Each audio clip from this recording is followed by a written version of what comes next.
Hello viewers, আমি শাহরিয়া। আজকে আমি আপনাদের কি দেখাতে চলেছি তা আপনারা আমার এই ভিডিওর থাম্বনেল এবং টাইটেল দেখে বুঝতে পারছেন। আজকে আমি আপনাদের দেখাবো, আমাদের দেখতে পাচ্ছেন এই যে 12 ভোল্টের একটি মোটর।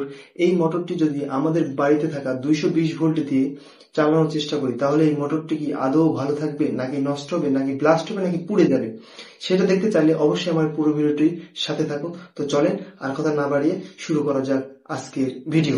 Let's go.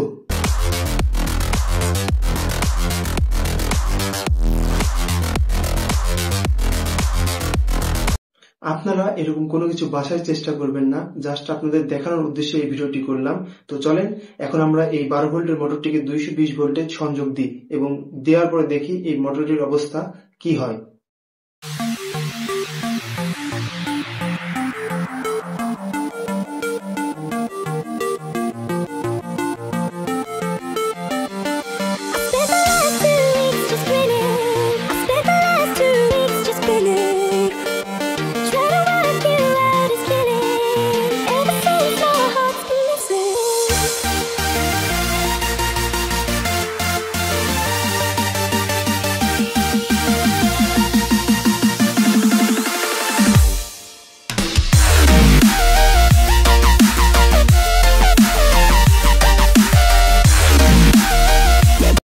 তো আমার এই ভিডিওটি আপনাদের কাছে কেমন লাগলো তা অবশ্যই নিচের কমেন্ট বক্সে লিখে জানাবেন, এবং আমার এই ভিডিওটি যদি আপনার কাছে ভালো লেগে থাকে তাহলে আমার চ্যানেলটি সাবস্ক্রাইব করে রাখবেন, যাতে এরকম ইন্টারেস্টিং ভিডিও আমি আপলোড দেওয়ার সাথে সাথে আপনার কাছে পৌঁছে যায়। তো চলেন আজকের মতো এখানেই বিদায়, দেখা হচ্ছে পরবর্তী কোনো এক ভিডিওতে।